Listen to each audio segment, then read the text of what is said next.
Y'all heard the intro. We're live. Welcome back to this week's episode of Indycarper. We just got done with the Indy 500. Welcome in. If it's your first time watching, I welcome you. Just had one of the biggest weekends in the IndyCar Series schedule of the year with the Indy 500. Now we're going to post. Now we're post 500. We're going to do a recap, give out our drivers of the day. We got a few news stories to talk about. And then we're switching gears. Remember, IndyCar still has 2/3 of the season left.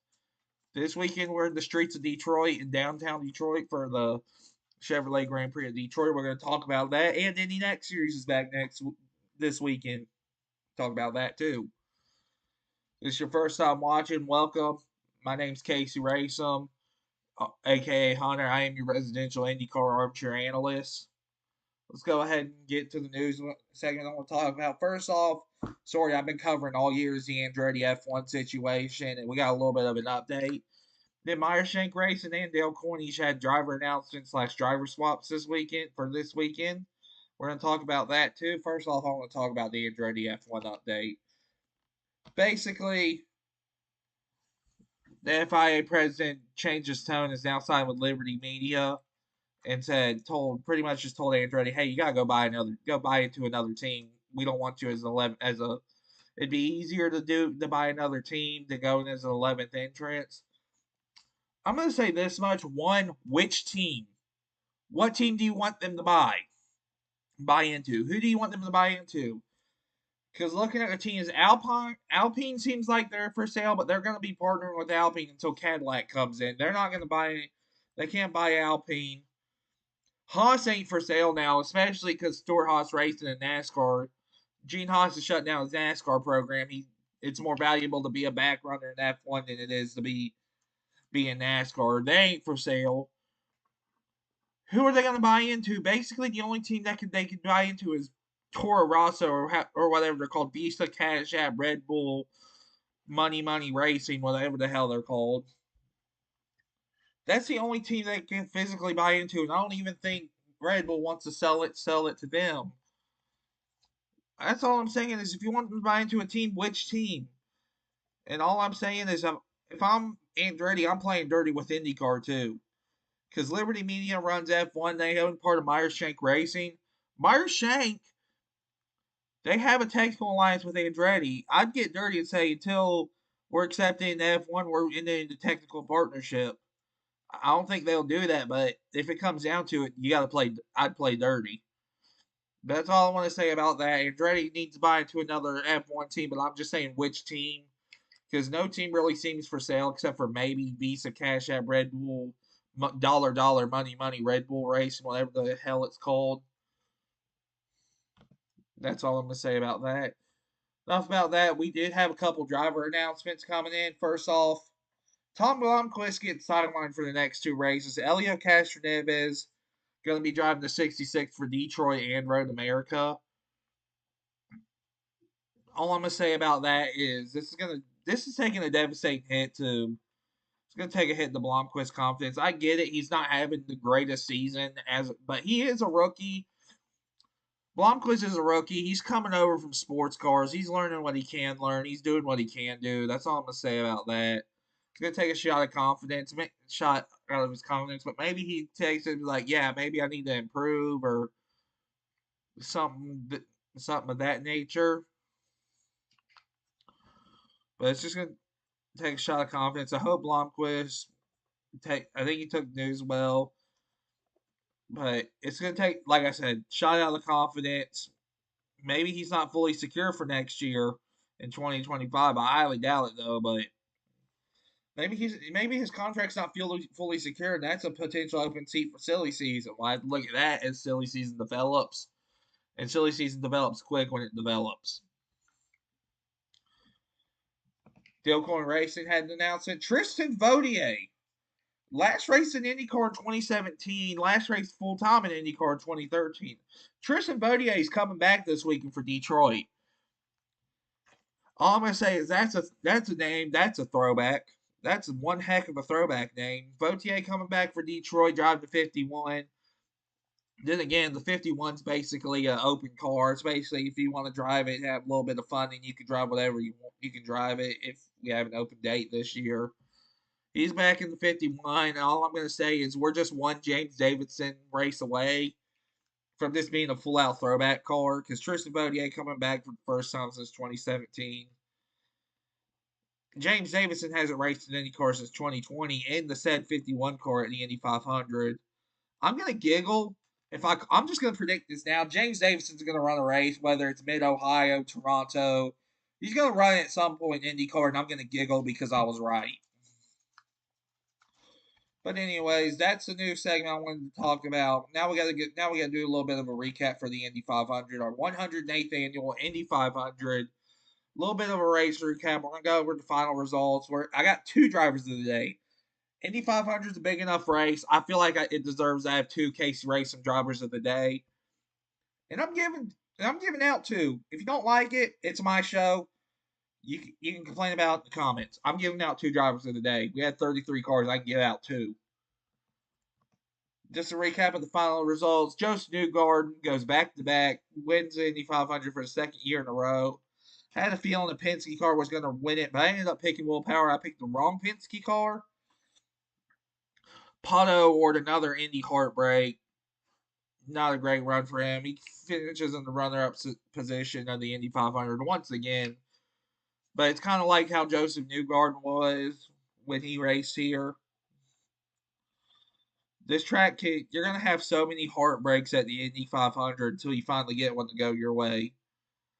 Scott Dixon rounds out the podium, top three. Mr. Fuel Save, Scott Dixon. Scott Dixon could drive around the United States of America on one tank of fuel. Alexander Rossi once again in fourth, rounding out the top five. Hello Pillow, Mr. Alex Pillow comes home fifth. Consistent runs, that's what wins championships. Probably ended up winning them another championship. Scotty Mack, Scott McLaughlin comes home sixth. Kyle Kirkwood, the best running Andretti car, comes home in seventh. Death, like I said last week on Indycarper, Death taxes Santino Ferrucci finishing top 10. Santino Ferrucci comes home eighth. Rocket Remus VK comes home in the ninth position. Rounding out the top 10 is an Indy 500 only driver, Mr. Connor Daly. I'll talk about him more. Callum Ilott, solid 11th place finish. A solid 11th place finish in his last race of the year in IndyCar. We'll hopefully see him in 2025, or we might see him later down the line in 2024. Something could pop up, things change. Christian Rasmussen, highest finishing rookie, but not the rookie of the year. Indy 500 Rookie of the Year has different standards. Christian Rasmussen comes home 12th. Christian Lundgaard comes home 13th. Takuma Sato comes home 14th. Graham Rahal, after starting in last place, comes home with a solid top 15 finish. Another driver I want to shout out came home in 16th place, driving for AJ Foyt. Stingray Rob. He led some laps, led 23 laps. Great run for him. Maybe this gives him a boost of confidence coming into the rest of the year. Leading some laps, coming home solid place, keep the car one piece. Maybe that boosts his confidence. We'll have to see once the season goes along. Ed Carpenter finishes where he starts in the 17th position. Kyle Larson almost did the double, but Mother Nature said nah. Indy 500 Rookie of the Year comes home solidly in 18th. Probably would have had a top 10 run if he didn't end up speeding on pit road, but things change, things happen. Romain Grosjean in the 77 comes home 19th. Rounding out the top 20 is Elio Castroneves in the 06, the four-time winner. Kiffin Simpson, 21st in that number 4 for Ganassi. He's building and learning. Augustin Canapino comes home 22nd. Colton Herta, 23rd. Ended up wrecking out. Will Power, my pick to win, ended up having a wreck on lap 145. Ended up wrecking out. Not a great run. Marco Andre, 25th. RHR Ryan Hunter Ray, 26th. Felix Rosenquist, his worst result of the year, but he can build on that. He's going to end up coming back in Detroit. Talk about him when we go to the Detroit recap. Linus Lundqvist in his first Indy 500 ends up getting wrecked out from contact. Catherine Legg, Marcus Armstrong each had mechanical engine failures. Honda engines were the talk of the whole race. Honda engines were not it. We had mistakes left and right from Honda engines. Tom Blomqvist, Pietro Fittipaldi, the 2022 winner, Marcus Ericsson, each calls the first caution. Don't end up getting to run the rest of the race. Not a great result for them. Marcus Ericsson in a season from hell. I hope he builds up, has some great confidence going into Detroit and get some great runs. He deserves it. He's not having a great season. But that's a recap of the top of the Indy 500 results. I'm gonna go dive into the point standings before we give out our driver of the day. Let's go look at the top 10 of the point standings real quick. Hello, Pillow. Alex Pillow still remains at the top of the point standings. He's having this. It's basically deja vu from last year.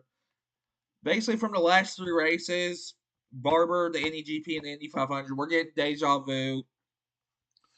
But Alex Flow's having the same similar season as last year. He didn't finish lower than eighth last year, and he's having one hell of a season. Consistency wins championships. 20-point lead over Scott Dixon, who did finish second last year. Scott Dixon, once again, second in the point standings. He was my championship prediction for this year. Will Power, still having a great season. He's still third. Pato Award still fourth. Rounding out the top five. Still Colton Herta after a bad day in the Indy 500. We'll see what it has to say.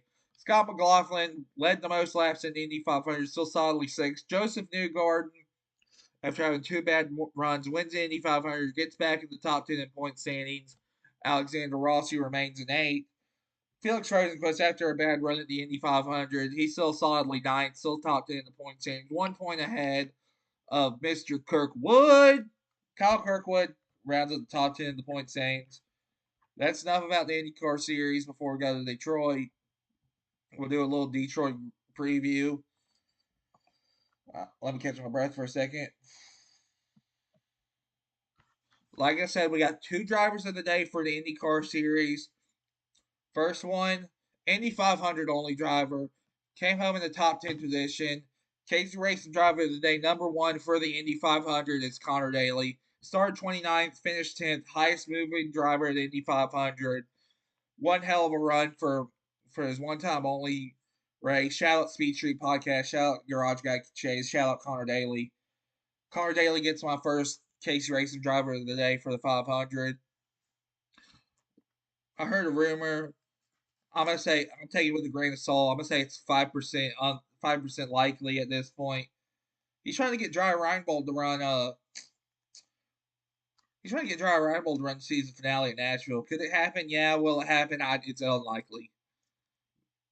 Connor Daly finishes 10th after starting 29th. Great run for him. Led some laps.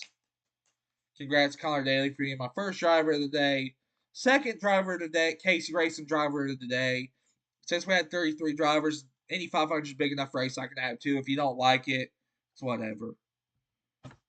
Second driver of the day goes to Christian Rasmussen. He starts 24th, finishes 12th. He's the highest finishing rookie. He joined David Malukas in 2022 and Ed Jones in 2017 as the highest finishing rookie. He's not named 500 Rookie of the Year. But the Indy 500 Rookie of the Year is more about the storyline who had the best car throughout the season. He was overshadowed by Kyle Larson, just like Malukas was overshadowed by Jimmy Johnson, and Ed Jones was overshadowed by Fernando Alonso. But still, he deserves some love for being the highest finishing rookie of the race. Kept the car clean, was running solidly top 10 throughout the day. Comes home 12th. He's a great oval driver. We saw that in the Indy Series last year. We saw it in the Indy Series last year, but he's only running this oval this year because him and Ed Carpenter shared the 20. He'll be back in Detroit. Hopefully, he can build off this great result. But congratulations to both Connor Daly and Christian Rasmussen for both being my drivers of the day.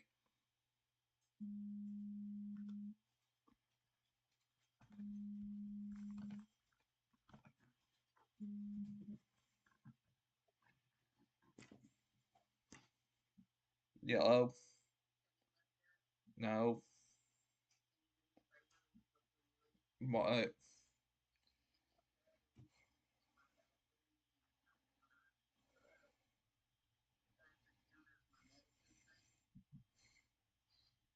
Okay. Alright, I'll drop them off before I leave. Okay. Yeah, no problem. Love you too. Ma.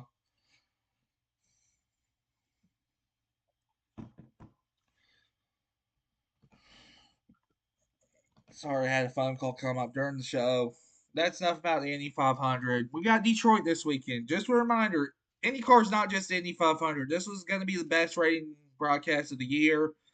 IndyCar does not need to stop at the 500. I'm going to keep saying this. If IndyCar marketed their schedule half as much as they did the Indy 500, we'd probably be able to keep that consistent 1 million viewers each race that we want to have, or close to it. But that's the main problem with IndyCar marketing. I'll dive into that later. Street race we're in downtown Detroit. We used to have the street race on Belle Isles. That stopped. Last year was the first race. Second race on this course, Alex Flow, the defending winner. Indy Next had two races here last year. That changes. We only have one. Each one of the race winners from last year, both Reese Gold and Nolan Siegel. Nolan Siegel, who I think is about to go off because of his Indy 500 DQ. Both of them are in the race, still in the Indy Next series. Both the defending winners are here trying to defend their wins. And we'll have to see what happens this Sunday. And just a reminder, we'll go to Indy Next race up, Detroit Grand Prix, Sunday, June 2nd, 10:20 a.m. Eastern. All Indy Next races are streamed on Peacock. Here's a quick look, recap of the point standings. We'll go over the top 10. Jacob Abel still leads the point standings. Nolan Siegel, 25 points back. He's going to be hungry after DQing for the Indy 500. He's hungry. He wants to build off that. He's going to use that as motivation. Probably going to end up winning this weekend. Louis Foster, third. Won the last race at Indy GP Race 2. Kyle Collect stays fourth. Rounding out the top five. Miles Rose still top five in the 4-point standings. Michael D'Orlando, 4 points back in the top five. Good news. He's going to be at Detroit. He found a sponsor for Detroit. We'll see him in Detroit this weekend for at least one more race. Reese Gold, as I previously mentioned, he's one of the defending winners here. He's looking to defend that win here. Could it happen? It very much so. Him and James are tied for seventh. Ninth place is Callum Hedge. Round out the top 10 is Jonathan Brown in the point standings. We'll have to see what the Indy Next looks like. Once again, the Indy Next race up Sunday, June 2nd, 10:20 a.m. Eastern. All races are streaming on Peacock with the Detroit Grand Prix. And we'll go to IndyCar. Next race up for IndyCar is the Chevrolet Detroit Grand Prix. Like I said, Alex Flow is the defending winner. It might be deja vu. I'll talk about that in my winners picks. Sunday, June 2nd at noon Eastern. This race on USA Network. Remember that. It's not on Big NBC this weekend. We're on USA. We're on cable, not network. USA Network. Remember, all races are streaming on Peacock. Let's go ahead and go into my winner predictions for Detroit. First off, Alex Blow. We're seeing a little bit of deja vu with the last three races. I feel like he's going to end up going back to back at Detroit, build up the points lead. Alex Blow is my winner pick. Scott Dixon, you can never count out Scott Dixon. Death Texas, Scott Dixon finding a way to save enough fuel because he's a magic fuel saver. And like I said, Scott Dixon can drive across the whole continental United States on one tank of gas. Long shot Felix Rosenquist, he came on top 10 here last year. He outside Indy 500, he's been building confidence, running great races, and that number 60, I think he's going to build off that. Maybe he can get his second career IndyCar win. We'll have to see.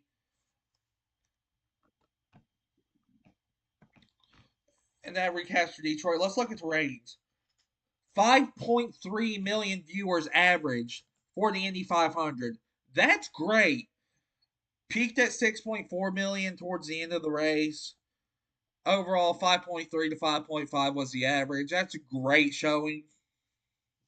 Joseph Newgarden won $4 million for going back to back, highest race purse.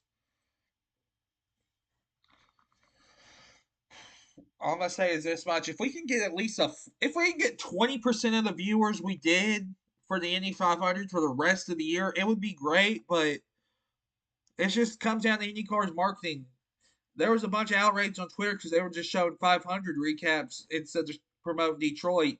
Indy Next promoted Detroit before IndyCar did. That's a problem.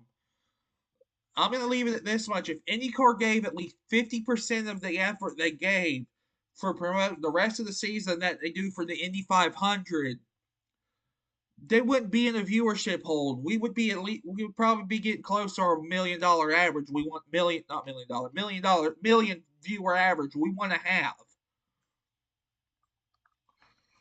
I don't need to go in the shill about marketing in IndyCar. I have ideas. They probably won't listen to me. IndyCar needs to keep promoting, and if they can't, but 70% of their viewership and their fandom only watch the Indy 500, and that's mainly because they promote the Indy 500 more than they do 2/3 of this. They promote the first third of the schedule more than they do the last 2/3. That's a major problem with it. If we're getting 5.6 to 6.4 million viewers each race, or not each race, just for the 500, we can at least get a million viewers for every other race instead of getting mad when we only have 500K. But if we want to keep the viewership climb, I hope we do. They need to promote it. But that's going to be it for this week's episode of Indycarper. Follow me on Twitter/X at HJCarp, CARP29. As the local Indianapolis legend and host of the Pat McAfee Show, Pat McAfee says, be a friend, tell a friend something nice. It might change your life. And just my reminder, just because the Indy 500's over doesn't mean IndyCar season's over with. That was only the first third of the season. We still got 2/3 of the season. 11 races still on the docket. Make sure you're watching them all. I'm signing off for now. That's going to be it for this week's episode of Indycarper. As always, be a friend, tell a friend something nice. It might change your life. I'm Casey Racem, A.K.A. Hunter. I'm signing off. Post Detroit